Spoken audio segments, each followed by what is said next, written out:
אז צהריים טובים לכולם, לי קוראים ירון נאמן, למי שמכיר ומי שלא מכיר, נעים מאוד.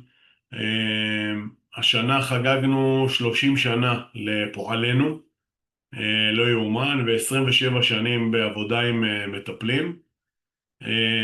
פתחנו את הוובינר הזה בעצם לכל הקבוצות שאנחנו עובדים איתם, מרפאות בעיסוק, LICBT, מורים ליוגה ומורות ליוגה, מאמנים, מטפלים ברפואה סינית, האגודה לרפואה סינית, נטורופתיה, קולקטיב המטפלים במגע ועוד ועוד ועוד. אנחנו היום נעשה, אני קורא לזה שיעור למתקדמים.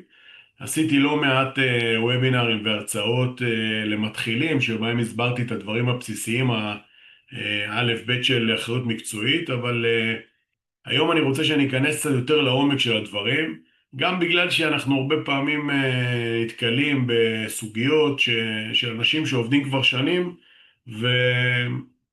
ופשוט יש בורות, אני חלילה לא אומר את זה בשיפוטיות, אבל יש בורות בין מה מגיע, מה לא מגיע, מה יכול תובע לעשות, ומתי הוא צודק ומתי הוא לא צודק, אז אנחנו קצת ניכנס לעומק של הדברים. אני רוצה, לפני שאנחנו מתחילים, קצת להגיד שאני נתקל המון בשאלות לגבי תחרות, שאלות לגבי מחיר. חשוב לי להגיד, וברשותכם בחוסר צניעות, לקחת קרדיט לעצמי. אנחנו ב-27 שנים שאנחנו בתחום הזה של האחריות המקצועית, לקחנו פוליסות שהפרמיה הממוצעת שלהם הייתה בין 350 ל-400 דולר בשנה. פעם הפוליסות האלו בדולרים, ואם אנחנו מתרגמים את זה לשקלים, זה בסדר גודל של 1,500, 1,400 שקל, 1,600 ששער הדולר היה גבוה, והורדנו את המחיר לעולמות של 700, 800, 900 שקל, תלוי בעיסוק, בשנה. ומה שעשינו זה בעצם ויתרנו על, כסוכן ביטוח ויתרתי על חלק ניכר מהעמלה, שהיא נגזרת מהפרמיה, וברור שאם אתה לוקח פרמיה של 1,400 שקל ואתה מקבל ממנה, סתם דוגמה, 10% עמלה, ואתה יורד ל-700 שקל, אתה מקבל חצי מהעמלה. והוספנו דמי טיפול, כדי שיהיה לנו את האפשרות להמשיך ולתת שירות ברמה גבוהה, להחזיק בו צוות מיומן, לחתום על אישורי קיום ביטוח למה שצריך. ובכלל, לענות לשאלות, ואני חושב שאנחנו נותנים שירות בזמינות מאוד מאוד גבוהה, ואנחנו מקבלים המון המון מחמאות. אז היום יש לנו כל מיני מתחרים, ואני לא מתבייש להגיד, אני אפילו גאה, שמחקים אותנו ומספרים שאצלם אין דמי טיפול.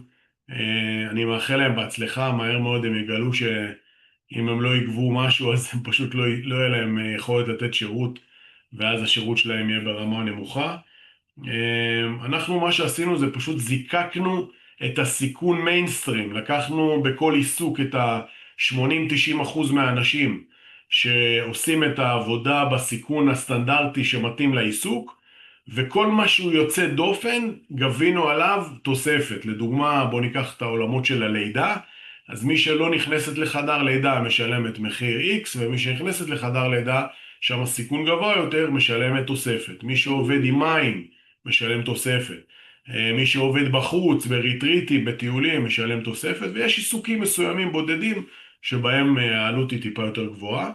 ככה בעצם הצלחנו לקחת את המיינסטרים, את הרוב, ולתת מה? להם מחיר ממש אטרקטיבי, ורק למשל? מי שעושה בעצם דברים שהם טיפה בבקשה. מיוחדים, יוגה הרסלים, יוגה בים, סאפ, כל מיני דברים כאלה, משלם תוספת. אז זה היה איזה פתיח כזה, ככה, על נעשה בעולם הזה של המטפלים. בימים האלה אנחנו יוצאים עם חידושים של קרוב ל3,000 חבר'ה שמחדשים את הביטוחים שלהם, גם קולקטיב מגע, שיש בו למעלה מ1,000 חברים במקצועות המגע, וגם פסיכותרפיסטים שהצטרפו לקבוצה הזאת.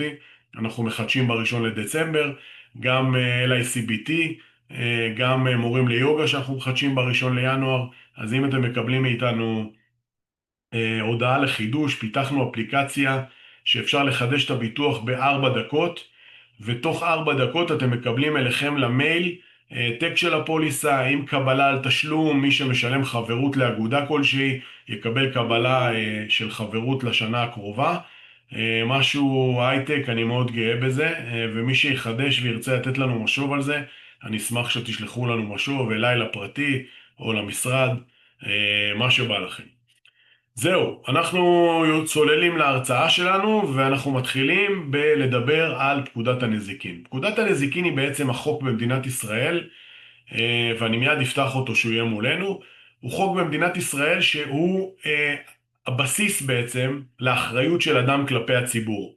ואחריות כלפי הציבור מתחילה בזה שמישהו בא לשתות קפה אצלי בבית והרוטוויילר שלי קופץ עליו ונושך אותו, ונשפך עליי כוס תה כשאני מארח מישהו, וזה ממשיך בכל בית עסק וכל שירות שעסק נותן. יש לנו אחריות כלפי הציבור. אבל הרבה פעמים שואלים אותי, האם בעצם העובדה שיש לי עסק ומישהו נכנס אליי לעסק וקורא לו משהו, האם יש לי אחריות כלפיו, האם זה אומר שאני מיד חייב לפצות אותו? ואני תכף אתן דוגמה לתביעה שהייתה לנו לא מזמן. אבל אני רוצה ברשותכם לפתוח את החוק. בואו נראה אם זה. יפה. אז קודם כל, פקודת הנזיקין, רואים את המסך? נשמח שתגיד. לא, אנחנו לא לא רואים. רואים, כן. שנייה, אני אעשה share. רגע.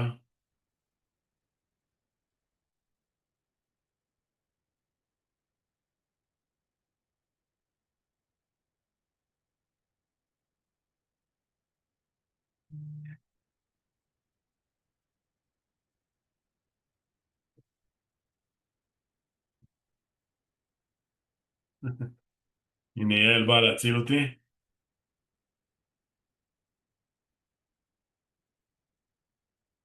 יפה.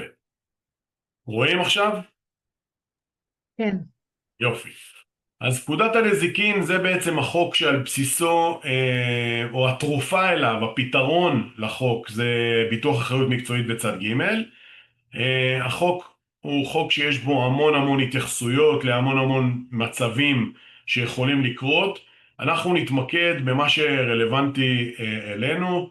אתם יכולים לראות שיש פה פרקים, תקיפה, יש פה מה קורה כשמישהו נכלא חס וחלילה, מה קורה במצב של השגת גבול. אנחנו מתמקדים בסימן ד' רשלנות, ואני רוצה לקרוא את סעיף 35, שהוא בעצם לב ליבו של פתרון שאנחנו מציעים, שזה ביטוח אחריות מקצועית. אני אקריא אותו ואנחנו נדבר עליו. עשה אדם מעשה שאדם סביר ונבון לא היה עושה באותם נסיבות, או לא עשה מעשה שאדם סביר ונבון היה עושה באותם נסיבות, או, וכאן חשוב, שבמשלח יד פלוני לא השתמש במיומנות, או לא נקט מידת הזהירות, שאדם סביר ונבון וכשיר לפעול באותו משלח יד, היה משתמש או נוקט באותן נסיבות, הרי זו התרשלות. ואם התרשל כאמור, ביחס לאדם אחר, שלגביו יש לו באותן נסיבות חובה שלא ננהוג כפי שנהג, הרי זו רשלנות, והגורם ברשלנותו נזק לזולתו עושה עוולה. מה אומרת הפסקה הזאת?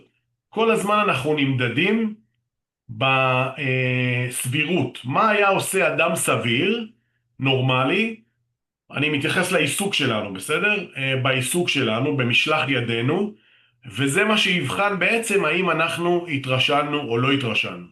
אוקיי? זאת אומרת, שאם אני עושה דברים או לא השתמשתי בידע שלי, וכאן זאת האחריות המקצועית שלי, לא השתמשתי בידע שלי כדי לתת את השירות או את הטיפול הטוב ביותר לאותו אדם שהגיע אליי, הרי שאני יכול להיות מואשם ברשלנות, ובשביל זה אנחנו עושים את הביטוח. התרופה בפוליסה היא שני דברים.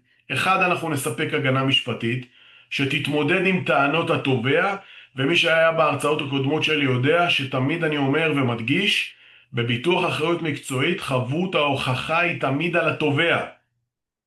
מה יכול למנוע מחבות ההוכחה שתיפול על התובע? אם במקצועות הרלוונטיים, אני מדגיש, במקצועות הרלוונטיים לא ניהלתי רשומות רפואיות. זאת אומרת, הזכות של המטופל לבקש כדי לתבוע אותי את תיק הטיפול שלי ולראות מה כתבתי בהצהרת הבריאות שלו ואיך בתשאול הראשוני שלו ומה ההערות שכתבתי לעצמי, ועל בסיס זה להגיש נגדי תביעה. אם אין לי רשומות רפואיות, הרי שאני עובר על פרק ה' בחוק זכויות החולה, ולכן יכול לתבוע התובע ולבוא ולהגיד שחובת ההוכחה נופלת עליי. עליי זה על המטפל. אנחנו לא רוצים להיות במצב הזה, כי תמיד עדיף שמישהו יגיד עשית לי וינסה להוכיח שעשיתי לו, מאשר שאני אצטרך להוכיח שלא עשיתי לו, אוקיי? ואם לא ניהלתי רשומות רפואיות, זה יכול לסבך אותנו. ולכן אני תמיד מבקש מכל אחד, אנחנו כותבים תמיד, חבר'ה, תנהלו תיק מטופל, תרשמו הערות, תעשו הצהרת בריאות, שוב, במקומות שרלוונטי, כן? אני לא מדבר עכשיו על בן אדם שמגיע לעיסוי בבית מלון, אז גם שם צריך לשאול כמה שאלות, וגם צריך לוודא שהמלון בספה שלו עושה איזה תשאול בריאותי, שלא יגיע לנו איזה מישהו מפורק. אבל בעיסוקים שבהם אנחנו נוגעים בגופו או בנפשו של המטופל שלנו, כדאי מאוד שנדע מה מצבו, כדאי שנתעד את זה ברשומות, למרות שאני מוקלט, אני תמיד אוהב להגיד שאני אכחיש, אבל אנחנו לא דורשים את זה בפוליסה. זה לא כתוב בפוליסה, זה לא תנאי בפוליסה. אבל זאת המלצה שאני מציק לכולם ואני מקשה על כולם ואני לא מוותר ואני אומר חבר'ה, תעשו רשומות רפואיות. הדבר הראשון שאנחנו עושים כשיש תביעה, שמישהו מתקשר אלינו ואומר לנו שיש תביעה נגדו, זה השאלה הראשונה שאני שואל, האם עשית הצהרת בריאות? כי אם יש לי הצהרת בריאות, הרבה יותר קל לי להגן עליכם. הרבה יותר קל לנו להתמודד עם התביעה כשיש הצהרת בריאות. ושוב אני אומר, אם בסופו של דבר, כמו שכתוב בחוק, לא השתמש במיומנות או נקט מידת הזהירות שאדם סביר ונבון וכשיר לפעול באותו משלח יד היה משתמש, הרי זו רשלנות. בשביל זה יש לנו ביטוח. זה בסדר לטעות, זה בסדר לעשות טעות. אנחנו עושים את הביטוח בדיוק בשביל זה. יותר קל לנו להתמודד עם כל מיני כאלה שמנסים לטפול עלינו אשמה, להגיד עלינו דברים שלא היו ולא נבראו, כשיש לנו תיק מטופל, מסודר או מתאמן, ואנחנו כותבים מה היה ומעירים הערות, ובעיקר שואלים הצהרת בריאות ראשונית, להבין אם הבן אדם בא אלינו עם איזושהי בעיה אקוטית שאנחנו חייבים להיזהר. וכל הזמן מתקשרים אלינו ושואלים אותנו, הגיע אליי עכשיו מישהי עם אחרי מחלת סרטן, או בן אדם שעבר תאונה, או אישה מאוד מבוגרת שנפגעה, האם אני יכול לטפל, האם אני יכול לטפל, תמיד התשובה שלי היא אותה תשובה. חבר'ה, אתם פה בשביל לעזור לאנשים. אם אתם חושבים שאתם יכולים לעזור להם, תעזרו להם, אבל תגנו על עצמכם. או שאם מדובר באדם מאוד מבוגר או אחרי בעיה רפואית קשה, תביאו אישור מרופא שאין מניעה לטפל בטיפול שאתם הולכים לטפל בו, או תעשו הצהרת בריאות מקיפה. ואז אנחנו איתכם. משהו ישתבש, אנחנו איתכם. עכשיו, אני רוצה רגע לדבר על ההבדל בין אחריות לרשלנות. כשאנחנו מתרשלים, אין מחלוקת. רשלנות זה האחריות המקצועית שלנו, אין מחלוקת שלתובע יש מקום להגיש נגדנו תביעה. אבל מה קורה בשאלת האחריות? האם לדוגמה, פעם עבדתי בילדותי, בצעירותי, עבדתי בנגריה. ובנגריה הייתה מדרגה בכניסה, והיה לנו חלון זכוכית, שבדיוק באותו שבוע ניקינו אותו, הברקנו אותו, ועל החלון היה שלט אדום, שכל אות הייתה בגודל של הראש שלי, אפילו יותר גדול, שהיא באה ואמרה, זהירות זכוכית, דלת זכוכית. ויום אחד הגיע הנגריה באדם מבוגר, ונכנס עם הראש בתוך הזכוכית. ופצע את עצמו, שבר את הזכוכית, פצע את עצמו, וממש ירד לו דם מהראש. במקרה אחר, בן אדם אחר, כמה חודשים אחרי זה, לא שם לב שיש מדרגה, למרות שהיה שלט ענק שכתוב זהירות מדרגה, נתקל במדרגה ונכנס פנימה תוך כדי קריסה לתוך הנגריה. במזל, יצאנו מהסיפור הזה באמת עם פציעות קלות, הוא היה יכול להתקל במכונה או משהו חס וחלילה עם הראש, וזה היה יכול להיגמר רע מאוד. האם אנחנו התרשלנו? האם אנחנו אחראים? האם אותו אדם מבוגר, ליבי עם הפציעה שלו, האם אני בתור בעל עסק עשיתי משהו לא בסדר כשהוא נכנס אליי לבית העסק שלי ונפצע? התשובה היא לא.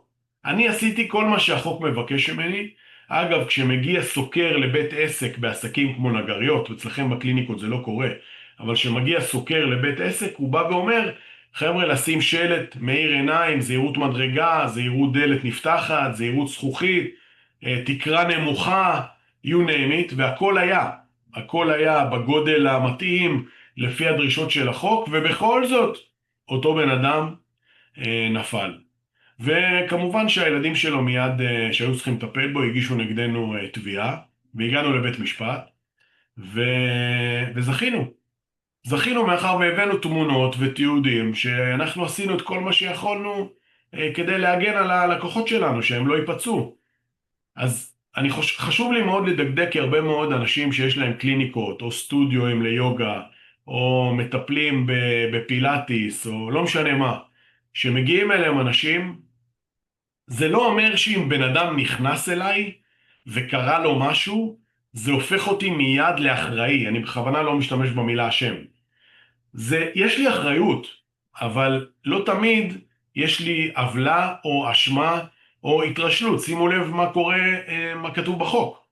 שאדם סביר ונבון וכשיר לפעול באותו משלח יד, וגם אם זה לא משלח יד, אוקיי? בהתחלה של הפרק 35, עשה אדם מעשה שאדם סביר ונבון לא היה עושה, או לא עשה מעשה שאדם סביר ונבון היה עושה באותם נסיבות. זאת אומרת, אני עשיתי כל מה שבן אדם סביר היה אמור לעשות, כדי למנוע את הסיטואציה שנוצרה שמישהו נפל אצלי בקליניקה או בסטודיו, ובכל זאת מגישים נגדי תביעה, ואנשים נכנסים ללחץ מהדבר הזה, ואני תמיד מרגיע אותם, אני אומר להם, חבר'ה, קודם כל, יש לכם ביטוח.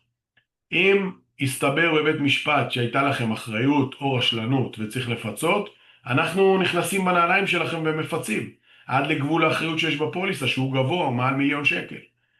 אבל אם לא, ורוב הסיכויים במקרים מסוימים שהתשובה היא לא, שהתשובה היא, למה אתה תובע אותי בכלל? מה עשיתי לא בסדר? למה אם מישהי נכנסה אליי לקליניקה והתיישבה על הכיסא וקמה ונתקלה בשולחן או נתקלה במשהו, או סתם פתאום היה לנו תביעה של מישהי שירדה במדרגות, מדרגות סטנדרטיות לחלוטין, היה בהם העקה והכל, המדרגות היו בגובה סביר, ופשוט בברכיים שלה היה לה כשל בברכיים, והיא פשוט נפלה במדרגות. זה לא נעים שזה קורה, אבל האם זה עושה אותי לאשם? האם זה הופך אותי לרשלן? התשובה היא ברוב המקרים, או בהרבה מאוד מקרים, אני לא רוצה להגיד ברוב המקרים, אבל בהרבה מאוד מקרים, התשובה היא לא. אוקיי? זה לא הופך אותי לרשלן. והרבה פעמים מטפלים או תובעים, שאני מנסה לגשר, משתמשים במילה, אני רוצה לקבל את מה שמגיע לי. אוקיי? זה משפט שהוא רווח, ואני שומע אותו הרבה מאוד פעמים, ואני תמיד שואל, מה זאת אומרת, מה שמגיע לך? כאילו, אני מאוד אמפתי לכאב, ואני מאוד אמפתי לסיטואציה הלא נעימה של אדם שנופל, בטח אם זה אישה מבוגרת, והיא סובלת וכואב לה, אבל האם אני עשיתי משהו לא בסדר? אני המטפל, שנכנסתי בנעליו כסוכן הביטוח שלו. האם המטפל או המאמן או בעל העסק עשה משהו לא בסדר שבגללו נפלת, שבגללו נפצעת? אני לא חושב. אני לא חושב שהם עשו משהו לא בסדר. וזאת נקודה שחשוב מאוד לחדד אותה, כי אל תרגישו שאתם אשמים שלא לצורך. בסדר? אז אני רוצה רגע לפרק את זה שנייה אחת, להתאים את זה לפוליסה, ואז אנחנו ממשיכים לנושא הבא. ההבדל בין אחריות מקצועית לצד ג' זה ההבדל, אם אני רוצה להגיד בכלליות, בין רשלנות לאחריות. יכול להיות גם רשלנות בצד ג' ויכול להיות גם אחריות באחריות מקצועית, אבל כשאני מתרשל זה בדרך כלל כתוצאה מהידע שלי ומהטיפול, העבודה עם הידיים, אני מתרשל בזה שלא קראתי את הבעיה הרפואית שלך ונקטתי בטכניקה לא מתאימה, זה רשלנות, זאת אחריות מקצועית. אחריות זה כשמשהו קורה בתחום העסק שלי, אוקיי, קמתי ממיטת טיפולים עם רגליים עם שמן על הרצפה, פרקט, ונפלתי, החלקתי, או כל רעיון אחר שעולה בראש שלכם, אז יכול להיות שיש לי אחריות, אבל זה לא אומר שזה שהייתה לי אחריות כי זה קרה בטריטוריה שלי, אני מיד אשם ואני צריך להכניס את היד לכיס ולפצות.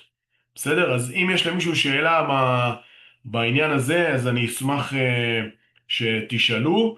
הביטוח, אחריות מקצועית וצד ג', הם בעצם התרופה לסעיף 35 לפקודת הנזיקין, כשהאחריות המקצועית מדברת על רשלנות מקצועית, ידע, כתוב את זה פה באמצע הפסקה, משלח יד, והצד ג' מדבר בעיקר על דברים שיכולים לקרות שהם לא קשורים בידע שלי, אוקיי? במיומנות שלי, לא השתמש במיומנות או לא נקט מידת הזהירות. אז אם נקטתי במידת הזהירות והשתמשתי במיומנות, אבל בכל זאת קרה משהו, יכול להיות שזה באחריותי ויכול להיות שאני אצטרך לפצות, אבל יכול מאוד להיות שגם לא. אנחנו נבחן את זה ונטפל בזה. אז תביעה שהייתה לנו לא מזמן, והיא בעצם העירה את תשומת ליבי שזה משהו שצריך לדבר עליו. זה מישהי שנכנסה לשיעור, לא משנה כרגע באיזה עיסוק, עשתה תרגיל כלשהו וכל תהליך ההדרכה והליווי היה תקין, היא גם אמרה שהוא היה תקין, ובכל זאת היה איזשהו כשל שלצערנו הרב גרם לה לפציעה, והיא הגישה תביעה כנגד מי שהעבירה את השיעור. ואנחנו חשבנו שאין פה שום רשלנות. אגב, בעצמה היא אמרה שאין רשלנות, היא הייתה מספיק כנה בשביל לבוא ולהגיד שאין פה רשלנות, וכל הכבוד לה על העניין הזה. ואולי רק על הכנות ורק על המצוקה שהייתה בה, אחרי דין ודברים ארוך, במקרה הזה הצענו פשרה, כי לא רצינו להגיע לבית משפט, לא בשביל התובעת ולא בשביל הנתבעת. כי הרבה פעמים מבזבזים הרבה כסף וזמן, עוגמת נפש, גם התובע חושב שמגיע לו מיליונים, ובסוף הוא מתאכזב שהוא מבין שלא, בזבז על זה כסף ועורכי דין, גם הנתבעת זה מצוקה, זה לא נעים, וגם חברת הביטוח צריכה לבזבז כסף על הגנה משפטית, כי בסוף אנחנו נכנסים בנעליכם, בנעלי המטפל או המאמן, ואז פשוט הצענו פשרה בלי להודות בעובדות, ובלי לקחת אחריות על רשלנות כלשהי או על אחריות כלשהי, רק כדי לסיים את העניין, ובאמת סיימנו אותו ברוח טובה, והאירוע נגמר. האם היה שם מקרה של רשלנות? תשובה היא לא. האם היה שם מקרה של אחריות שהייתה ברשלנות? התשובה היא גם כן לא. למה שילמנו? שילמנו כדי לסיים את זה, כדי לעשות את זה נעים, ושיהיה אפשר, כל אחד יוכל להמשיך בחייו, וגם משיקולים של עלויות. זאת אומרת, גם משיקול מאוד אנוכי של חברת ביטוח, שלפעמים באה ואומרת, אני ממילא הולכת להוציא את הכסף הזה בשביל הגנה משפטית, אז אם הסוכן לוחץ עליי והוא מבין את האירוע, במקרה הזה זה אני, ואומר להם, חבר'ה, יאללה, בוא נתפשר, בוא נסיים את זה, אז לפעמים הם מכניסים את היד לכיס ומשלמים. אני חייב להגיד לכם שיש הרבה מצבים הפוכים, שבהם חברת ביטוח רוצה להתפשר, ובעל העסק לא רוצה להתפשר. הוא בא ואומר, אני לא מוכן שיהיה לי כתם בהיעדר תביעות שלי, בגלל שאתה החלטת לפצות משיקולים אנוכיים שלך, אני בטוח שלא עשיתי שום דבר לא בסדר. זה בדרך כלל קורה ברשלנות מקצועית, שהמטופל או המטופלת בטוחים שהתרשלו כלפיהם במהלך הטיפול, והמטפל אומר, אין מצב, אני לא התרשלתי, הכל בסדר, ולפעמים הם מתבצרים ולא מוכנים. לפעמים אנחנו הולכים עם המטפל ומגיעים לבית משפט, בסוף זה עולה הרבה יותר מאשר כל פשרה, אבל חפותו של אדם לפעמים היא חשובה, אבל הרבה מאוד פעמים וברוב המקרים אנשים לא רוצים להתעסק עם להגיע לבית משפט, להעיד, לבזבז איזה זמן, אנרגיות לא טובות, חוסר נעימות מול הבן אדם, ואנחנו מציעים פשרה ומקבלים אותה. זה קרה לנו לא מעט בזמן האחרון. בשנה האחרונה אני זוכר לפחות 4 מקרים של פשרות שהגענו בכסף קטן, מדבר לכם באלפים בודדים של שקלים, רק כדי לצאת מהסיפור. ומצד שני יש לפעמים תביעות שאין ברירה, צריך לשלם. היה לנו תביעה ששילמנו למעלה מ500,000 שקל בטיפול מגע, שמישהו עשה נזק למטופל בגב. היה לנו טיפול באימון פילאטיס, שמישהי עף עליה קפיץ לפנים ופגע, שבר לה את השיניים, ושילמנו הרבה מאוד כסף. זאת אומרת, יש מצבים שבהם התביעה היא מוצדקת לחלוטין, ובאמת המטופל או המתאמן נגרם לו נזק, ואין ברירה אלא לפצות אותו באהבה, מה שנקרא, אולי קצת להתווכח על הסכום, אבל בסוף אנחנו מפצים. אחד היתרונות שלכם זה שב-95% מהפוליסות היום אין השתתפות עצמית ברשלנות מקצועית. זאת אומרת, אנחנו לוקחים אחריות על הכל מהשקל הראשון, וגם בצד ג' ההשתתפות עצמית היא מינורית, סדר גודל של 2,000 שקל, זה ממש לא הרבה כשאתה נתבע על עשרות ומאות אלפי שקלים, אתה משלם בשמחה 2,000 שקל כדי לסיים. אני רוצה לעבור ברשותכם להבדל ולמה צריך לעשות ביטוח חבות מוצר ומהו החוק למוצרים פגומים ואת מי זה מעניין בכלל, החוק למוצרים פגומים. אז החוק למוצרים פגומים מדבר על...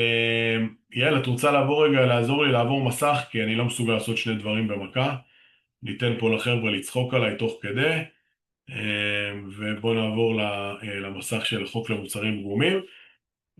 אז מי צריך לעשות בעצם ביטוח חבות מוצר? ויש לנו היום, למי שקרא את ההצעות מחיר שאנחנו נותנים, יש לנו היום פתרון כמעט לכל סיטואציה של מוצר פגום, בין אם אני יצרן בתחום של צמחי מרפא או שמנים ארומטיים, או בין אם אני רוקח צמחים ומערבב, ובין אם אני מייצר הקלטות של טיפולים או הרצאות או שיעורים ומשווק אותם.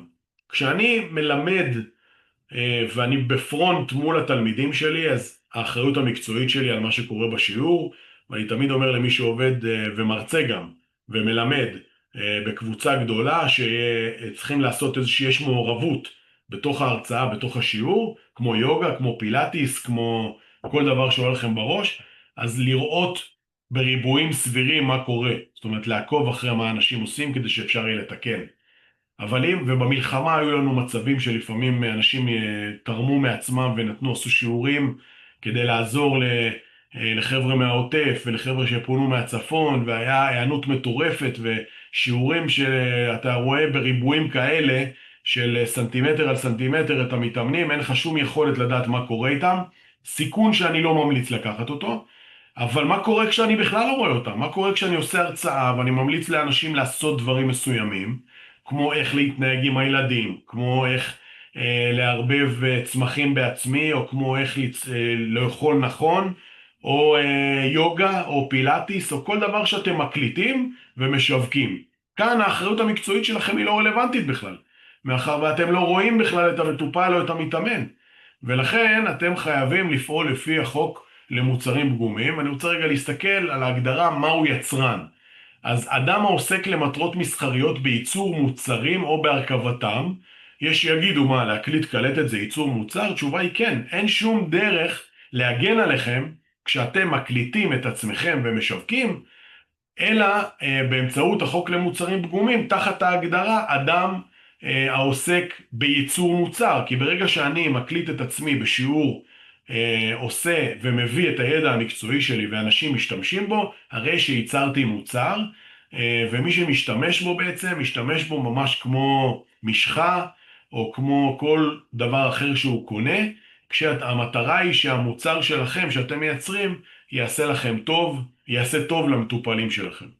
גם יבואנים, חבר'ה, מי שמייבא דברים, יש אנשים שמייבאים צמחים, מביאים דברים מהמזרח, מסין, מהודו, יבואן שמייבא לישראל למטרות מסחריות, יש לו אחריות לפי חוק לעשות ביטוח חבות מוצר, ומי שהוא ספק של מוצר שהיצרן שלו בארץ הוא היבואן, או היבואן שלו, אינם ניתנים לזיהוי על פניו, זאת אומרת אין טיקט על המוצר, אין למי לפנות, אז גם האנשים האלה חייבים לעשות חבות מוצר. מה קורה בחבות מוצר? מה זה בעצם?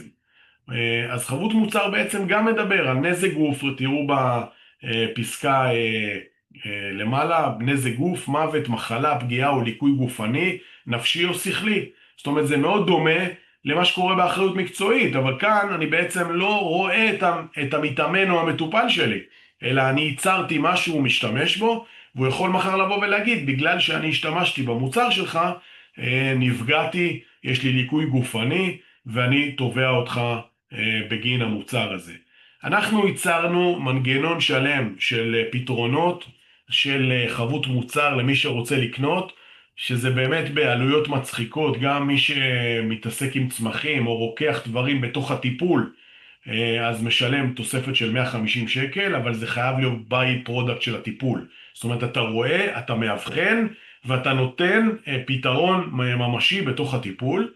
מי שמייצר מוצרי מדף ומשווק אותם, נתנו פתרון עד 200,000, עד 100,000 שקל מחזור שנתי, שזה המון למוצרים האלה, למי שהוא אין לו חנות או משהו כזה, עד 100,000 שקל, לדעתי ב-2,000 שקל לשנה, בלי אישור משרד הבריאות. חבר'ה, זה אדיר בלי אישור משרד הבריאות, כי כל בן אדם שהוא מתעסק בגוף או בנפש, חייב להביא FDA, אישור משרד הבריאות, you name it. ואנחנו פה לאנשים שמתעסקים בדברים שהם בהיקפים מאוד קטנים, רצינו להקל, ושתבינו שבן אדם נגיד שהוא רוקח משחה לאקנה, ועושה משחה לאור יבש, או להזדקנות, בכוונה נתתי דוגמה אולי דבילית, אבל רק שתבינו, צריך אישור משרד הבריאות לשלושת המוצרים. לכל מוצר בנפרד, למלא טפסים, לעבור רגולציה, כל דבר כזה עולה המון כסף, ואנחנו כאן פתרנו אתכם מהדבר הזה, ואנחנו נותנים לכם את האפשרות לתת פתרון עד 100,000 שקל מחזור, ב-2,000 שקל לשנה, זה כלום, זה באמת, זה זול מאוד.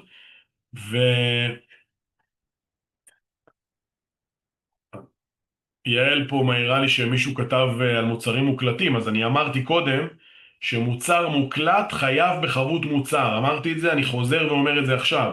כל הפרק הזה שאני עושה עכשיו, זה במיוחד לאנשים שעושים מוצרים מוקלטים, שלא רואים את המטופלים שלהם, אין להם שום יכולת לשלוט על מה קורה במהלך ההקשבה או התרגול, לא משנה מה אתם עושים, בסדר, יש הרצאות במגוון רחב של דברים היום, אז יכול מאוד להיות, אני לא אומר להיכנס לפרנויה, אבל יכול מאוד להיות שמישהו יבוא ויגיד, הקשבתי לך, קראתי מה שעשית, יישמתי את מה שעשית, ובגלל זה נגרם לי נזק. אתם יכולים לראות בסעיף 3 מהו מוצר פגום. מוצר פגום בכל אחת מאלה, מחמת ליקוי בו עלול לגרום לנזק גוף. בנסיבות העניין נדרשות אזהרות או הוראות טיפול ושימוש מטעמי בטיחות והם לא ניתנו, אוקיי? או שאינן מתאימות בהתחשב בסכנה הכרוכה במוצר. שימו לב איך החוק מדבר תמיד להגן על הצרכן, זה מאוד מסובך, ולכן אני בכלל לא אוהב את הדברים האלה שאנשים מקליטים ומפיצים, זה כאילו הכוונה היא טהורה, אבל הסיכון, מה לעשות, התפקיד שלי הוא לנהל את הסיכונים של הלקוחות שלנו, הסיכון פה הוא מאוד רחב, לא כי יש הרבה תביעות, אין הרבה תביעות בכלל, לדעתי נתקענו אולי בפעם או פעמיים בתביעה, וזה נובע משתי סיבות. סיבה אחת היא שרוב החבר'ה שעושים את זה לא מבטחים, אז אני לא יודע על זה בכלל. והסיבה השנייה היא שבאמת אנשים לא רצים לתבוע, זאת אומרת זה לא דבר שהוא בסיכון גבוה, אנחנו לא מייצרים פה בטריות להטענה של אופניים חשמליות שגורמות לשריפה, כל בית שלישי שיש לו אופניים נטענות, יש שם איזה קצר ונשרף. זה לא דבר מסוכן בסך הכל הכללי. אבל הסטטיסטיקה, כמו סטטיסטיקה, היא נחמדה כשהיא אצל אחרים, והיא 100% כשהיא אצלנו, ולכן אני אומר, תיזהרו, אל תרוצו לעשות את המוצרים המוקלטים, וגם לא למכור משחות או מוצרים בהיקפים שלא מכניסים לכם הרבה כסף. אם זה משהו שמכניס הרבה כסף, שהוא משמעותי, שהוא שווה את הסיכון, ואתם ממש הופכים להיות ליצרן, בטח אהלן וסהלן, תלכו על זה, ואם תרצו גם ניתן על זה מענה ביטוחי נאות, אבל על מחזורים קטנים לדעתי לא שווה, בטח ובטח לא בלרקוח. אני תמיד אומר, חבר'ה, שלחו אותם לחנויות טבע, שיקנו עם המרשם שלכם, כמו שרופא משפחה לא נותן לי אקמול בסוף טיפול, אלא הוא אומר לי, לך תקנה אקמול, וזה סתם דוגמה פשוטה וקלה, גם אתם לא חייבים לתת את המענה בתוך הטיפול, אל תרקחו ואל תקליטו ואל תייצרו, בעיניי סיכון מיותר במחזורים קטנים. אם המחזורים הם גדולים ואני עושה מזה כסף, באהבה, אני איתכם. אבל פעם עבדתי במפעל פניציה זכוכית, לימד אותי הראש גשר שלנו, משפט לחיים, זה היה לפני 40 שנה, אבל אני אשתף אתכם, לא 40, 35, הוא אמר לי, ג'ינג'י תהיה גדול בכסף קטן, וקטן בכסף גדול. אז זה משפט שלקחתי אותו איתי לחיים, אני לא מסתכן כשמדובר בכסף קטן, אני מסתכן כשמדובר בכסף גדול, ואז שווה לי גם לעשות ביטוח, ולהגן על עצמי, ולעשות את כל הרגולציה שצריך כדי לשמור עליי. אבל מי שבכל זאת רוצה להעיז, אנחנו נתנו פתרונות לכולם. אני לא נכנס יותר מדי לקטע של החוק. אני רוצה אבל כן להתעכב על משהו שהוא חשוב, ואני רואה שנכנסתי פה רק לאיזה תיקון, אבל אני רוצה לספר לכם שבניגוד לפקודת הנזיקין, ששם אמרנו שחובת ההוכחה ונטל ההוכחה היא על התובע, על פי החוק למוצרים פגומים, חובת ההוכחה ונטל ההוכחה היא על הנתבע. זאת אומרת שאם מישהו תובע אתכם על מוצר פגום, מספיק שהוא אומר עשיתם לי, גרמתם לי, ועכשיו אנחנו צריכים בהגנה שלנו להגן עליכם ולהגיד מה היה לדעתנו תקין ולמה אין סיכוי שמישהו ייפגע. הרבה יותר קשה להוכיח שאתה בסדר מאשר להתגונן מול מישהו שאומר עליך שאתה לא בסדר. אני אחזור על המשפט הזה. הרבה יותר קשה להוכיח שאתה בסדר מאשר להתגונן מול מישהו שטוען שאתה לא בסדר. והחוק למוצרים פגומים הוא בעייתי, ולכן תחשבו טוב טוב אם אתם מקליטים מוצרים ומשווקים אותם, או שאתם מוותרים על התענוג הזה ואתם פשוט מפנים את האנשים או מזמינים אותם אליכם לקנות את זה במקום אחר, או לבוא לשיעור בעצמו או לטיפול בעצמו. טוב, הדבר הבא שאנחנו מדברים עליו זה הגנה משפטית. אני רוצה להסביר בכמה מילים מה זה הגנה משפטית. כל פוליסת אחריות מקצועית בישראל זאת לא הטבה שאני או כל סוכן ביטוח אחר מתחרה נותן ללקוחות שלו בדמות הגנה משפטית. כל פוליסת אחריות מקצועית וצד ג' יש לה הגנה משפטית בילד אין בתוך הפוליסה.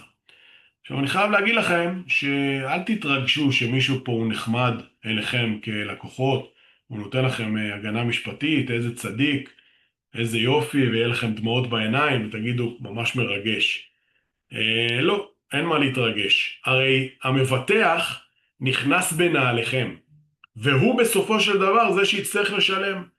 ולכן האינטרס שלו זה שתהיה הגנה משפטית ברמה הגבוהה ביותר, והאינטרס שלו הוא שאתם תקבלו את ההגנה המיטבית, ולכן מיד אפילו לא מטפלים בתביעות אחריות מקצועית בתוך חברות הביטוח במחלקות המשפטיות שלהם, אלא הם תמיד מוציאים את זה לאוטסורסינג למשרדים שמתמחים בתביעות רלוונטיות, כל תביעה והמשרד שמתאים אליה, והתביעות האלה מנוהלות ואתם מיוצגים על ידי משרדי עורכי דין, שהתפקיד שלהם הוא התמודדות עם תביעות רשלנות בתחום שלכם, של רפואה, פארה-רפואה, ספורט וכושר. הזכות שלכם תמיד לבוא ולהגיד אני רוצה עורך דין משלי. זאת אומרת, אני מכיר מישהו שאני יודע שהוא תותח, אם התעריף שלו סביר, אז לפנות אלינו ואני בדרך כלל יכול להסדיר את זה. אבל לרוב משרדי עורכי הדין של חברות הביטוח בוחרות, כשמדובר בקייס רציני, הם משרדי עורכי דין טובים. גבול האחריות שאתם מבוטחים עליו, נגיד 1,000,000 שקל, ההגנה המשפטית היא מעבר ל1,000,000 שקל, זאת אומרת זה סכום נוסף שאתם זכאים לקבל מתוך הפוליסה. ויש לי ספוילר, אני חייב להגיד שהמטרה והכוונה של חברות ביטוח היא לא לחפש את הצדק. אגב, בכלל בבתי משפט לא מחפשים צדק, ומי שמחפש צדק שלא יחפש אותו בבתי משפט, כי כאן מדובר על עסק. וחברות ביטוח רוצות לסיים, ואם הן חושבות שיכול להיות שאם הם יגיעו לבית משפט הם יצטרכו לשלם, זאת אומרת אתם כמטפלים או מאמנים התרשלתם, וכנראה שהם יצטרכו להכניס את היד לכיס ולעמוד מאחוריכם, אז הם יבקשו לעשות פשרה מיד, כדי לצאת בכמה שפחות כסף, כמה שפחות זמן וכמה שפחות משאבים. אז אל תתבאסו, זאת אומרת, לרוב אתם לא יודעים בכלל את ההתנהלות, זאת אומרת, אתם ממלאים טופס תביעה, אני שואל אתכם בדיוק מה היה בתביעה, מעביר את המידע לחברת ביטוח, לפעמים יש סרטון, לפעמים יש איזה, כל דבר שיכול לעזור לנו כדי להגן עליכם, ואז חברת ביטוח יכולה להתנהל מול התובע בחודשים, לפעמים שנים, ובסופו של דבר או להגיע לבית משפט ואתם תצטרכו להעיד, או לסגור את זה בפשרה כמו שאמרתי. אתכם זה כמעט ולא מעניין, מאחר ואין לכם לרוב המקרים השתתפות עצמית בכלל בתביעת רשלנות מקצועית, ובצד ג' אמרתי קודם 2,000 שקל, אז אין לכם עניין פה, אתם מבחינתכם עשיתם את שלכם בזה שהעברתם את המידע, ואנחנו לוקחים את זה משם, ובתקווה לסגור את זה במינימום כסף. מה קורה כשיש הרבה תביעות? מה קורה כשלבן אדם יש יותר מתביעה אחת בשנה? קודם כל, אם יש תביעה אחת, אף אחד לא מתייחס לזה. זאת אומרת, זה לא כמו ברכב, שאם עשיתי תאונה, אז לשנה הבאה הביטוח שלי בוודאות יעלה יותר. כי ברשלנות מקצועית, הנחת הבסיס היא שאתם כמטפלים באים כדי לעשות טוב, אתם לא באים כדי להתרשל. זה לא ששחקתם בטלפון בנהיגה ונכנסתם בעץ. זה לא יקרה כנראה בטיפול. ולכן הנחת הבסיס היא שאם פעם הייתה כבר תביעה, אז אנחנו לא עושים איזה סיפור. אבל אם לבן אדם יש שתי תביעות בתקופה קצרה, או חס וחלילה שלוש, הייתה לנו מישהי, דווקא אני חושב שהייתה מדריכת פילאטיס, שהיו לה שלוש תביעות מנוהלות, שלושתן לא באשמתה, אני חייב להגיד. שלושתן לא באשמתה, שתיים בוודאות, אני אומר לא באשמתה, אבל מה לעשות שתבעו אותה, ואנחנו צריכים להגיש כתב הגנה ולמנות משרד עורכי דין, ויש לזה עלויות. חברת ביטוח פשוט אמרה, אנחנו לא מעוניינים לחדש לה את הביטוח. ולכל מקום שהיא הלכה, והיא ניסתה, ואני הפניתי אותה לחברות ביטוח מתחרות, לא הסכימו לבטח אותה, כי בשאלה האם היו נגדך תביעות, היא כתבה כן, היו שלוש תביעות. והבחורה הזאת, ליבי איתה, באמת, לא יכולה לפתוח את העסק שלה, כי היא חוששת שאם מחר תהיה נגדה עוד פעם תביעה, היא לא תוכל לשלם את זה, ואז היא תפשוט רגל. ולכן, בסוף הצלחנו למצוא לה איזשהו פתרון של הרחבה בצד ג' לנזקי גוף בלבד, ומשהו שהניח את דעתי, ואמרתי לה שהיא יכולה להמשיך. אבל זה לא היה נעים. אני מדבר איתכם על חודשים שהאישה הזאת הייתה בחרדה, מה היא עושה, איך היא פותחת, בלי ביטוח, ותאמינו לי, אחד שיש נגדו תביעות מבין את החשיבות של ביטוח, ולא רוצה לעבוד דקה בלי ביטוח. מה שרובנו כשאין נגדנו תביעות לא מבינים מה הצורך. אתמול דיברתי עם איזה בחורה רפלקסולוגית, היא אומרת לי, למה אני צריכה את הביטוח? אני כבר עובדת שנים ואף אחד לא תבע אותי. אז אמרתי לה, תקשיבי, אני מבטח קרוב ל5,000 מטפלים, את רובם אף אחד לא תבע, אבל יש כמה, 5% מהאנשים שכן תבעו אותם. אז אם את תהיי שמה ב5%, אני מתפרנס מזה שאנשים לא יודעים מה יקרה להם מחר. איזה מקצוע בחרתי לעצמי. אז זה השיח. רק מי שטובים אותו מבין את החשיבות, באמת, את החוסר נעימות שזה קורה, ואם יש לנו יותר מתביעה אחת או שתיים, קחו בחשבון שיש סיכוי שלא ירצו לחדש לנו את הביטוח. ולכן לפעמים אני מנסה להגיע לפשרות. לפעמים אני מדבר עם המטפל או המטפלת ואני אומר להם, חבר'ה, אם אפשר לסגור את זה ב2,000-3,000 שקל, עדיף לסגור את זה בלי חברת ביטוח, אפילו שאין לכם השתתפות עצמית, כן להכניס את היד לכיס וכן לשלם 2,000-3,000 שקל, ולו רק בגלל העובדה שאם במקרה כן תגיע תביעה רצינית בשנה הקרובה, יותר אף אחד לא רוצה לבטח אותם. זה קשה קצת לעכל את זה, קצת כועסים עליי לפעמים, אבל מי שרגע מתעמק ומבין את המשמעות, שלפעמים זה לא תלוי בנו, לפעמים אנשים נודניקים ומגישים נגדנו תביעות לא באשמתנו, זה נרשם, צריך עורך דין, צריך הגנה משפטית, לחברת ביטוח יש הוצאות רפואיות, הוצאות כלכליות, ולכן היא באה ואומרת, יש פה תביעה, לא משנה אם אתה אשם או לא אשם. ולכן עדיף הרבה פעמים לנסות לסגור בפשרה, בגישור. אני מנסה הרבה פעמים לגשר, לא תמיד יש איך, אבל לפעמים אני מצליח לסגור את זה בכסף קטן יחסית, ואנחנו לא מפעילים את הביטוח. אז זה לגבי הגנה משפטית והמשמעות של מה קורה אם יש לנו תביעות. אני רוצה לדבר רגע כמה מילים על ביטוח קבוצתי, מה המשמעות של זה ומה הסיכונים שיש בביטוח קבוצתי. אנחנו היחידים בארץ שמפעילים ביטוח קבוצתי, זה רעיון שאני הגיתי לפני משהו כמו 20 שנה, כשבעצם הבנתי שכשכל אחד קונה גבול אחריות של 1,000,000 שקל לתביעה, ויש לך קבוצה, נגיד סתם דוגמה, של מטפלים ברפואה סינית, 1,000 מטפלים ברפואה סינית שעושים גבול אחריות של 1,000,000 שקל, אז לכאורה לחברת הביטוח יש חשיפה של 1,000,000 כפול 1,000. בסדר, תעשו את המתמטיקה בעצמכם.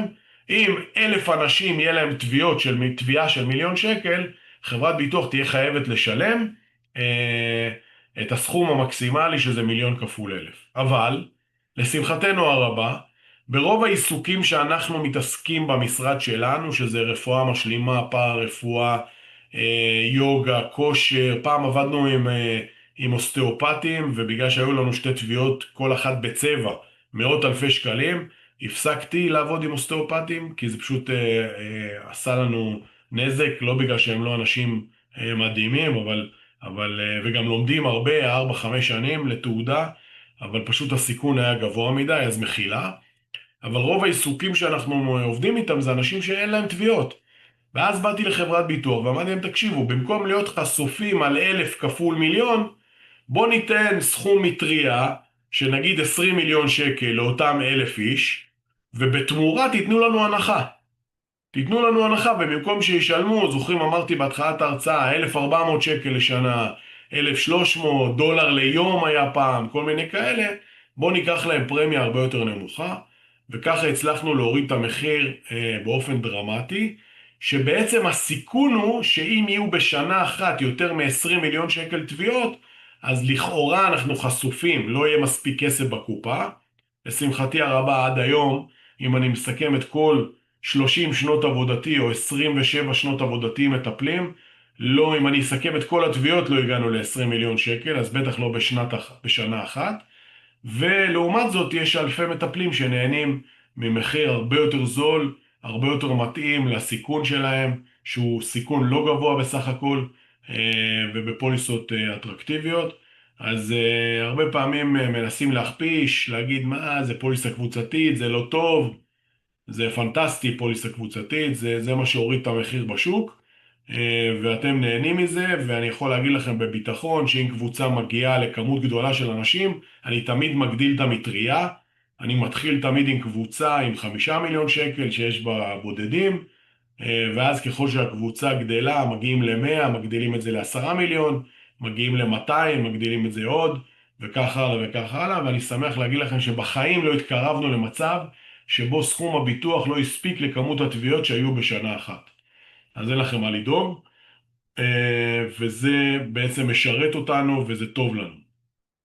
דבר נוסף שאני רוצה להדגיש שוב, זה את העובדה שאנחנו מציעים פוליסה שהיא על בסיס יום האירוע, ואנחנו מציעים פוליסה שיש בה המון הרחבות. אני אנסה רגע לפתוח, הנה, זה נספח ההרחבה, רגע, אני אעשה share, סליחה, לא עשיתי share, בסוף אני אלמד.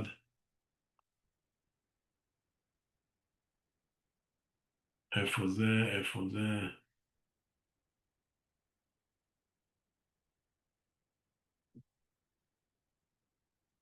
יפה.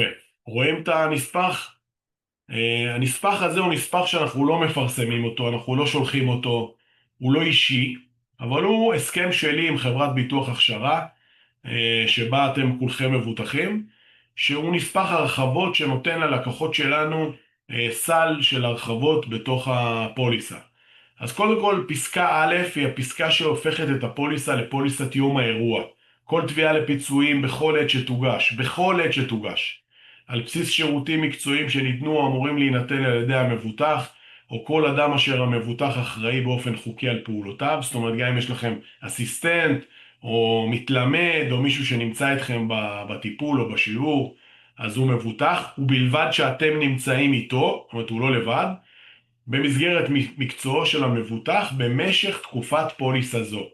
בסדר? אז אני רוצה רגע לתרגם את הפסקה הזאת שהיא בשפה משפטית למילים שלנו. אז משך תקופת פוליסה זו, נגיד בוא ניקח את קולקטיב מגע שמתחיל ב1 לדצמבר ומסתיים ב30 לנובמבר, כל מי שחבר בקולקטיב יש לו פוליסה ל12 חודשים. במשך התקופה הזאת, כל תביעה לפיצויים בכל עת שהיא תוגש, זאת אומרת גם אם היא תוגש עוד 3 שנים, או עוד 4 שנים, או עוד 15 שנה אם זה קטין, אנחנו מבטחים אותו.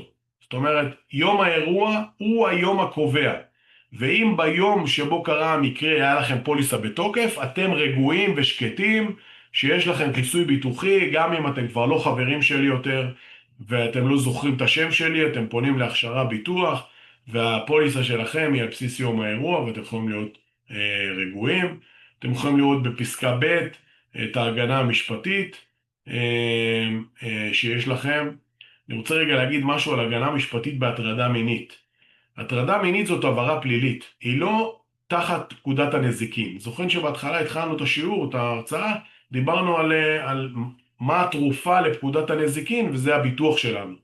אז הטרדה מינית היא פלילית, היא לא נכנסת תחת פקודת הנזיקין, ובכל זאת, אם יש לנו סיטואציות, והייתה לנו פעם סיטואציה כזאת, שמישהו היה בטוח שהוא לא עשה שום דבר, והייתה סבירות שהוא צודק, אנחנו נתנו לו הגנה משפטית, אבל הוא ידע וחתם על זה לפני, שאם יסתבר בסוף ובית משפט יפסוק לרעתו, הוא יצטרך לשלם את עלויות ההגנה המשפטית. אנחנו לא נממן לבן אדם שעשה הטרדה מינית, או נפסק כנגדו בבית משפט שהוא הטריד מינית, לא נממן לו עלות הגנה משפטית. אבל אם אפשר להוציא אותו זך ובאמת מנסים לטפול עליו משהו, עליו או עליה, אז אנחנו נממן את ההגנה המשפטית. זה לא כתוב בשום מקום, אני אומר לכם את זה ואני מתחייב מאחורי מה שאני אומר.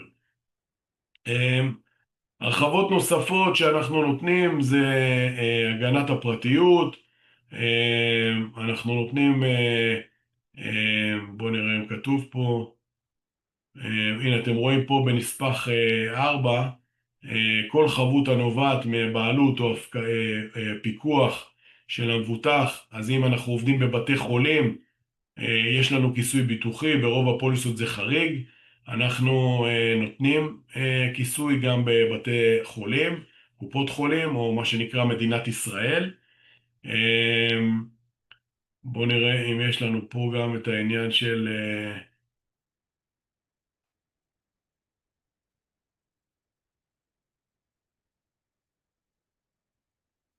טוב, זה כבר דברים שהם פחות רלוונטיים. אני יכול להגיד לכם שגם הגנת הפרטיות, אם מישהו, נגיד, התיק הרפואי שלו הלך לאיבוד ומצאו אותו, ולקוח תובע אותו על זה שפרטים אישיים שלו נחשפו, או מידע רפואי שלו נחשף, אז גם כאן אנחנו נותנים הגנה מא' עד ת', ואם צריך לפצות, היה לנו כבר מקרה אפילו של תביעה כזאת די משעשעת, שבסופו של התביעה אנחנו נתבענו על שקל.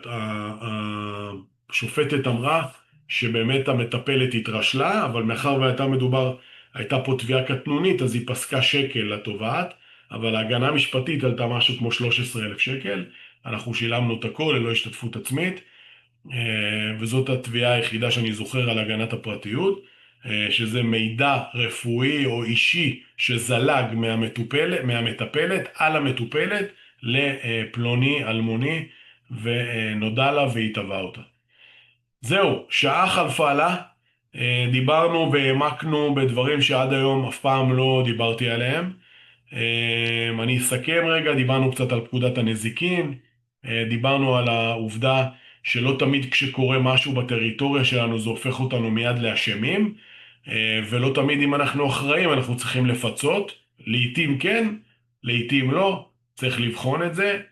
כמובן שאתם צריכים לשמור על עצמכם ולהגן על עצמכם, אם זה בתביעת רשלנות מקצועית, אז לנהל תיק מעקב על המטופל, מטופלת, מה מצבו הרפואי, הערות, כמו שכתוב בחוק זכויות החולה.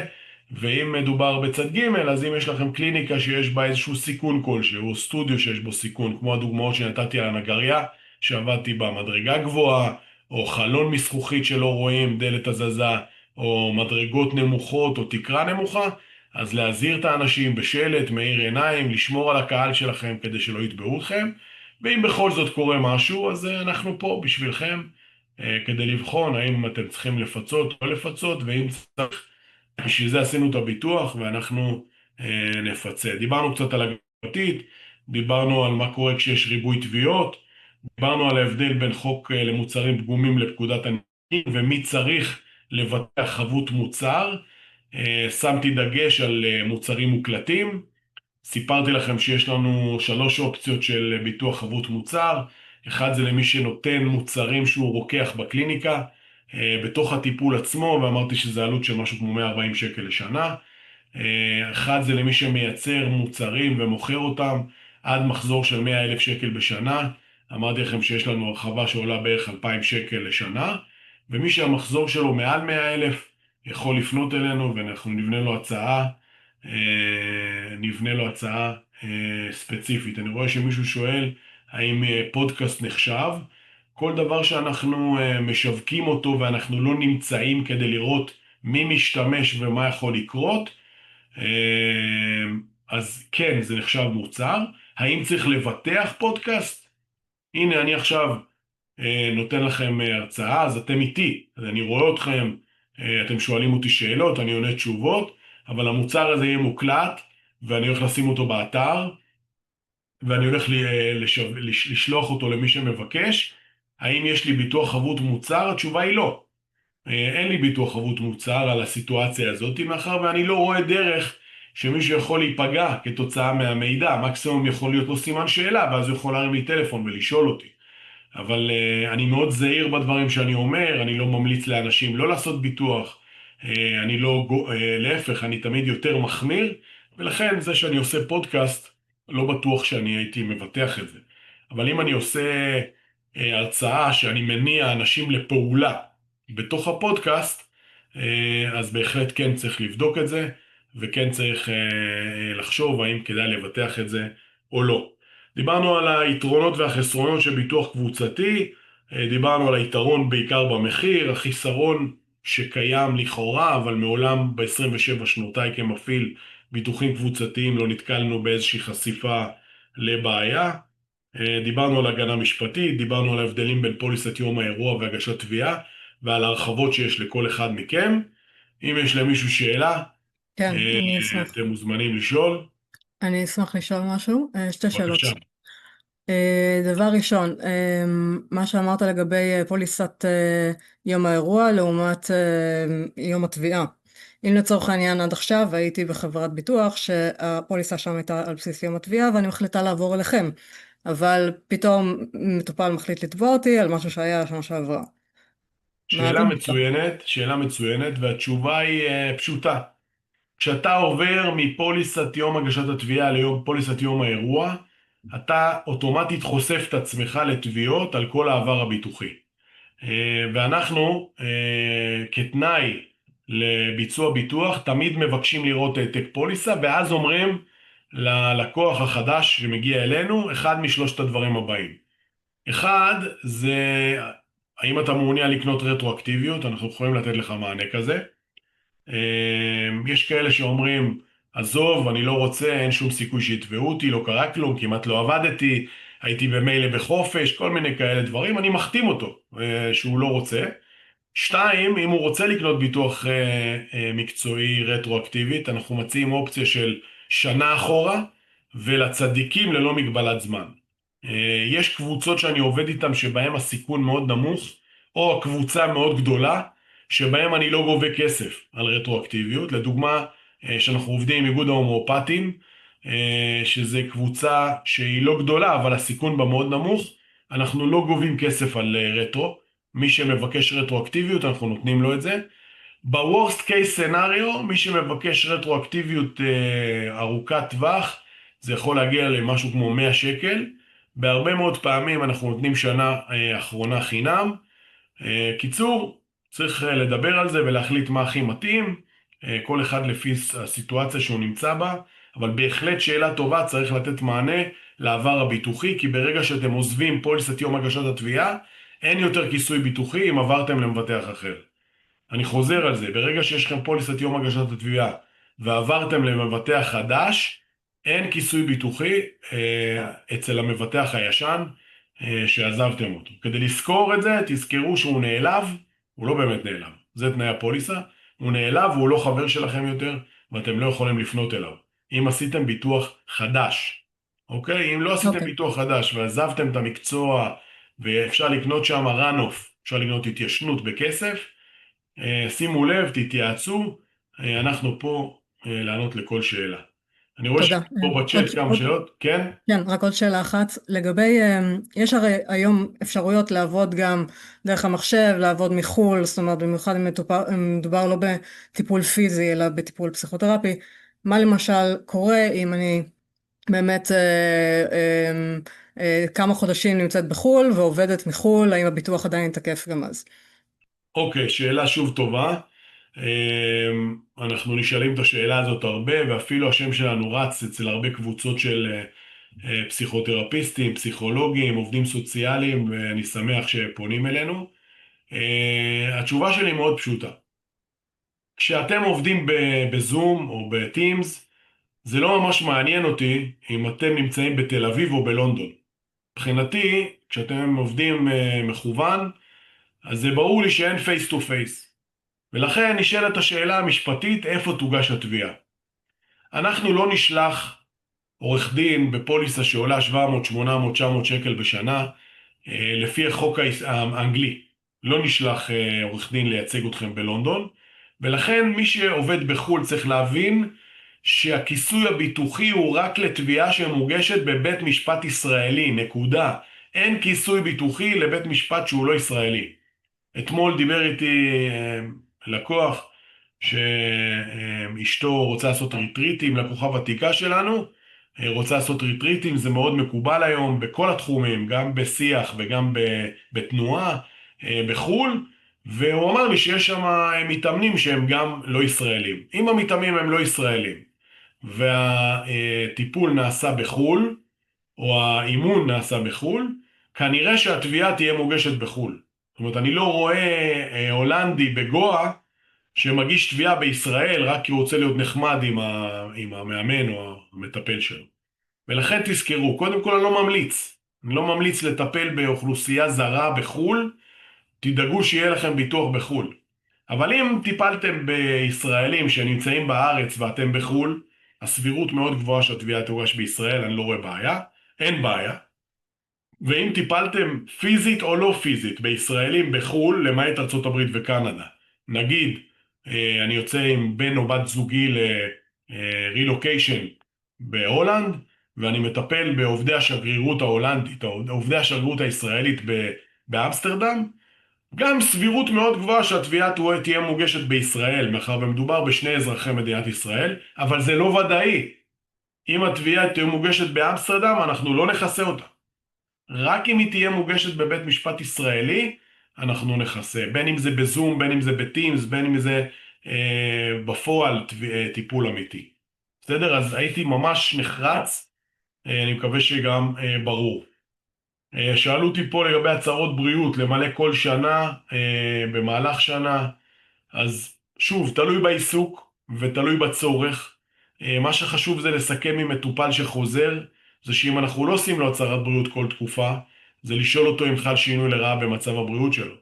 כי אם אתמול עשיתי לו הצהרת בריאות ובעוד חודש הוא עבר תאונה, והוא לא יספר לי, אז מה עשינו פה? אז תמיד ככה תשאלו, אתם בסדר? לא ראיתם אותו הרבה זמן. אם אתם, אני תמיד שאני בא, נגיד, אני עושה שיעור פילאטיס, אני בא לשיעור פילאטיס, אז דניאל, המדריכה שלנו, ישר שואלת, מה איתך, איך אתה בסדר? אפילו שהיא ראתה אותי לפני 3 ימים. וככה צריך לעבוד, ואם אתם רואים שמישהו לא בסדר, אז תעצרו שנייה אחת, תכבדו את האירוע ותשאלו מה קורה, כאילו, לאו דווקא בפילאטיס, זה נכון לגבי כל דבר.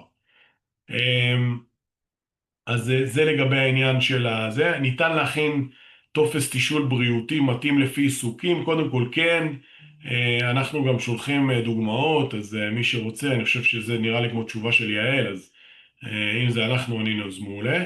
מי שרוצה מאיתנו הצהרת בריאות, אז יש לנו. מה עוד שואלים אותי פה? אילו מקרים של תביעות היו בתחום של פסיכותרפיה? מה שעולה לי בראש בתחום של הפסיכותרפיה, תביעה אחת שפשוט הייתה דרמטית ונמשכה הרבה זמן, היה בתחום של גירושים, של משולש בין הורים גרושים לילד, והיה לנו 2 תביעות מכוערות, שבהם האבא טען שהאמא הכפישה ולהפך ודברים כאלה. אז אני זוכר את התביעה הזאת, אני רואה שיעל כתבה לא היו תביעות, אז יעל תדעי שכן היו. נתנו הגנה משפטית, ליווינו, זה מה שאני זוכר. אני באמת לא זוכר, יש כל כך הרבה תביעות שמגיעות, הרבה תביעות אנחנו מצליחים לפתור, הרבה בכלל לא מגיעים לבית משפט, והרבה כן מגיעים לבית משפט, ואנחנו משלמים הרבה כסף. אז למה בעצם צריך ביטוח אחריות מקצועית? שואל שי, אז נתתי סיפור על מי שאתמול התקשרה אליי ואמרה שאין לה תביעות, אז למה היא צריכה ביטוח? אני נוסע באוטו 1.5 מיליון קילומטר ולא היה לי תביעות, אבל אני מבטח את האוטו שלי כי מחר אני יכול לעשות תאונה, אז הסבירות לתביעת רשלנות מקצועית היא יותר נמוכה מהסבירות לתאונה, ובגלל זה הפרמיה לביטוח אחריות מקצועית שאתם משלמים היא אולי 20% ממה שעולה ביטוח רכב, כי הסבירות היא באמת לא גבוהה, והוא בא לידי ביטוי גם בזה שאין לכם השתתפות עצמית, גם בעלות מאוד נמוכה. וכן, מה לעשות שיש תביעות, וגם זה עולה, אם אני מסתכל על הגרף של התביעות, ב-20 שנה האחרונות אנחנו נמצאים בעלייה, יש הרבה יותר תביעות ויש הרבה יותר מצבים שבהם אנשים חושבים שמגיע להם פיצוי, אז תשימו לב, סיכוי לא גבוה, אבל הוא קיים, ואם אתם פעם אחת חוטפים תביעה על 50,000 שקל, זה 60 שנה עלות של ביטוח.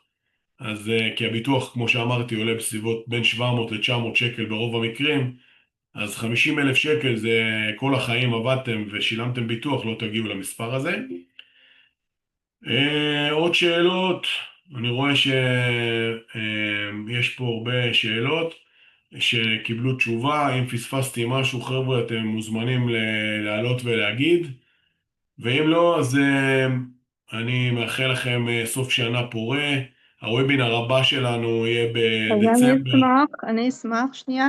כן, מה נשמע, מה שלומך? זאת טסה. אהלן. אני אשמח לדעת לגבי טופס שמחתימים את המטופלים. אני ממש יעזור לי לקבל איזה, לא יודעת, משהו שאפשר להתבסס עליו ממכם, שככה יכלול את כל השאלות שיכולות להיות לפני טיפול. אם זה בכלל, זה נותן לנו משהו, זה לא נותן לנו משהו, גם בכלל להבין את העניין הזה של הטופס. אז קודם כל אנחנו נשלח לך טסה, ואמרתי את זה קודם, אני אגיד את זה שוב. הצהרת בריאות היא חשובה מאוד כשמדובר בעבודה עם הגוף ועם הנפש של מטופל. היא עוזרת לנו מאוד בהגנה המשפטית, כי הרבה מאוד פעמים הלקוח או הלקוחה לא אומרים את הדברים ומטעים אתכם. ואם הייתם יודעים שיש להם בעיה כזאת או אחרת, יכול להיות שהייתם מתייחסים אליהם בהתאם, ומאחר ולא אמרו לכם, אז לא עשיתם את זה, ואז קרה מה שקרה, וזה מאוד קריטי כדי להגן עליכם בתביעה.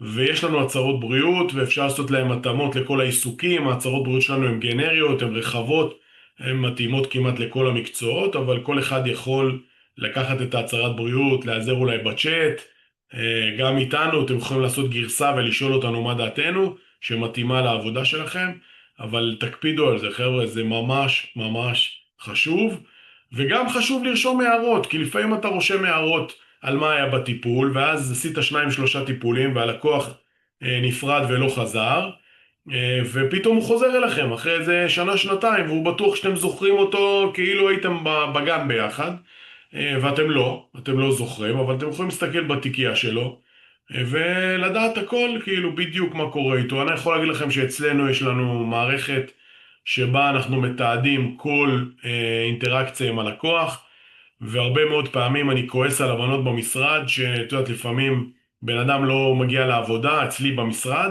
וטסה מתקשרת ושואלת שאלה, ואני יכול פשוט להסתכל במערכת ולענות מאותה נקודה שהייתה אתמול בשאלה של אותה אחת שנמצאת בבית היום, כי היא בחופש. אנחנו מאוד מקפידים על זה, זה מאוד חשוב, ואני אומר לכם, זה גם מאוד עוזר לנו. כי הרבה מאוד פעמים לקוחות אומרים, למה לא אמרת לי שאין כיסוי לארסלים שתלויים על עצים בעצי ברוש? שכולנו יודעים שלעץ ברוש אפילו אין ענפים שיוצאים הצידה. ואני כן אמרתי, כי הוא שאל ואני אמרתי, ואני תיעדתי ואפילו הקלטתי את השיחה. ואז שאני משמיע ללקוח, אני אומר, תקשיב, אני בעדך, אני לא נגדך, אני אמרתי לך, הנה, תראה. ואז באותו רגע אותו לקוח משתתק. זה הצהרת בריאות שלכם. ברגע שאתם שואלים את הלקוח שלכם, למה לא אמרת לי שעברת תאונת דרכים? למה לא אמרת לי שעברת הטרדה מינית בגיל 7?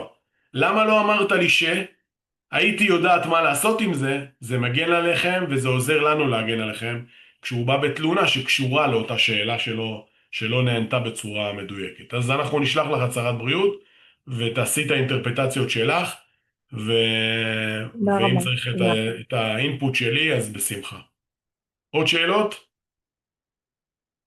מדהים. אז תודה רבה. תודה. הוובינר הבא שלנו בדצמבר, תעקבו, אנחנו מדברים על סוף שנה, הטבות לעצמאים, קצת על תשואות, על פנסיות, יהיה מרתק. המשך שבוע נעים לכולם, ורק בשמחות, בשורות טובות. תודה, בשורות טובות. ממש תודה. תודה. בכיף. תודה רבה.